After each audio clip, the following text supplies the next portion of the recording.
여러분, 7세 고시라고 아시나요? 네, 17살이 아니라 7살을 말하는 것 맞습니다. 대치동에서는 초등학생들이 영어 학원을 가려면 영어 학원을 가기 위한 영어 레벨 테스트를 보게 되는데요. 합격해야 하지만 학원을 다닐 수 있습니다. 이 레벨 테스트를 준비하는 아이들의 수준은요.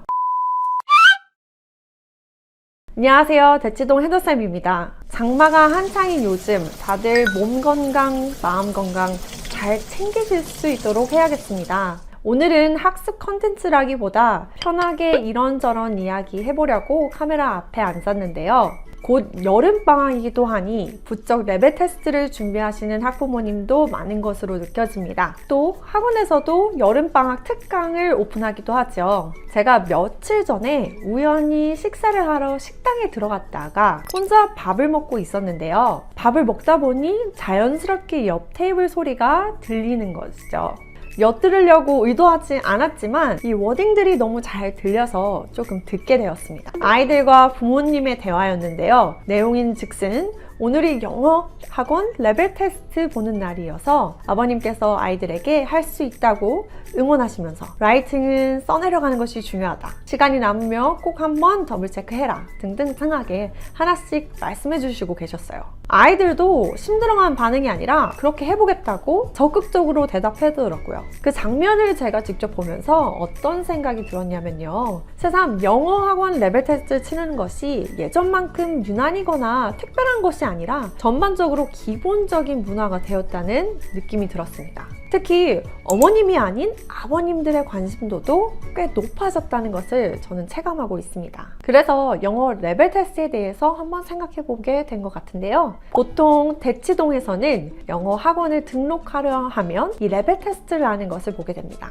그런데 이 학군지에서는 단순히 레벨을 측정하고 반을 나누기 위한 기준을 넘어서 레벨 테스트 자체를 통과하지 못하면 아예 학원을 등록할 수도 없게 되는데요. 제가 지금 말하는 이 학군지라 함은 대치동, 목동, 분당 정도를 말씀드립니다.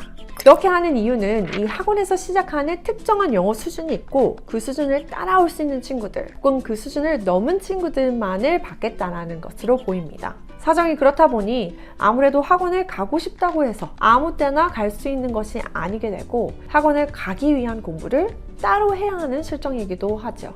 무심코 받다가는 아이도 학부모님도 결과에 실망하실 수 있습니다. 그래서 원하는 영어 학원을 학군지 중에서 발견하셨다면 학원 홈페이지를 들어가 보시거나 입학 설명회를 열 때 참석하셔서 커리큘럼은 어떤지, 시험 수준이나 시험 과목은 무엇인지 알아보셔야 합니다. 학원마다 굉장히 이 기준이 상이하거든요. 영어 시험이라고는 하지만 어느 학원은 리스닝, 듣기 평가가 있기도 하고 어떤 학원은 라이팅, 쓰기 평가가 있기도 하고 해서 학원마다 이 영어의 파트를 보는 부분도 다 다릅니다. 그리고 이 평가 기준, 이 합격 기준도 다 다른데요. 1차 GPA 시험을 통과하고 나면은 2차는 영어 인터뷰가 보통은 있습니다. 이게 일단 기본적인 절차이고요. 인터뷰에서는 사실 아이들이 이 낯선 환경에 모르는 어른에게 말을 이어나간다는 것 과정 자체가 압박이 될 수 있죠. 이것 또한 기본적인 준비는 필요합니다.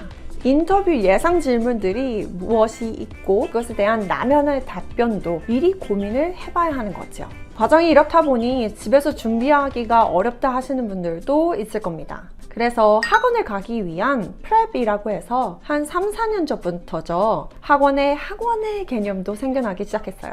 보통 영어 유치원이라고 불리는 유아 대상 영어 학원은 영어도 배우기도 하지만 영어로 할 수 있는 활동, 발표, 노래, 미술, 책 읽기 등 아이들 발육에 필요한 자극, 재미 요소가 곁들여져 있는데요. 프랩의 개념은 조금 다릅니다. 사실 이 프랩이라는 단어는 미국 사립학교의 이름에서 오는 단어이기도 합니다. 학교 수업 시간 외에 하는 학습을 일컫는 단어이기도 하죠. 그래서 원래는 미국 대학 준비하는 학원들의 이름에 프랩이라는 것이 붙었는데 요즘에는 이 학군지 영어 학원을 가기 위한 곳으로도 쓰여지고 있어요. 아무튼 이 프랩에서는 영어를 학습식으로 쭉 나간다고 보시면 됩니다. 리딩서, 문법, 어휘, 라이팅, 리스닝 등 각각 영어 파트가 나누어져 있고 이 부분을 일주일에 한두 번 공부하고 오는 거죠. 사실 프랩이 생겼을 때 이렇게까지 성행하게 될지는 몰랐습니다. 제가 느끼기에는 아무래도 작년까지 학교를 못 가고 교육을 제대로 받을 수 있는 환경이 아니게 되다 보니 학습적으로 확실히 챙겨갈 수 있는 프랩이란 기관들이 많이 생겨나가게 된 것 같습니다.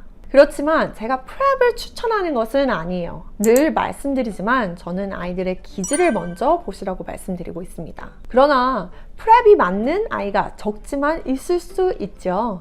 그렇지만 우리 아이들이 영어를 자신감 있게 하는 것이 제일 좋은 거잖아요. 한국어 독서, 영어 원서 독서를 쭉 이어나가시길 바랍니다. 그리고 학원 시험을 준비하신다면 요새는 워낙 인터넷에 정보도 많고 조금만 찾아보시면 집에서도 충분히 어머님들께서 리딩, 어휘를 조금씩 봐주실 수는 있게 됐습니다. 무엇보다도 영어 학원이 저는 목표가 되지 않았으면 합니다. 다시 한번 말씀드립니다. 영어 학원을 가지 말라는 것이 아니라 영어 학원이 목표가 되지 않았으면 합니다. 학원에 간다고 해서 이 아이의 실력이 드라마틱하게 올라가거나 태도가 잡힌다거나 하지는 않습니다. 이거는 계속해서 우리가 아이를 관찰하면서 신경 써줘야 하는 부분이에요. 우리는 잘하는 친구들이 학원을 다니니까 그 학원 정말 잘 가르치구나 라고 생각할 수 있어요. 사실은 이미 실력 있는 친구들이 벌려져 모이는 곳이 학원이라는 것입니다. 그래서 학원이 정말 잘 가르치는지는 잘 따져보셔야 할 것 같아요.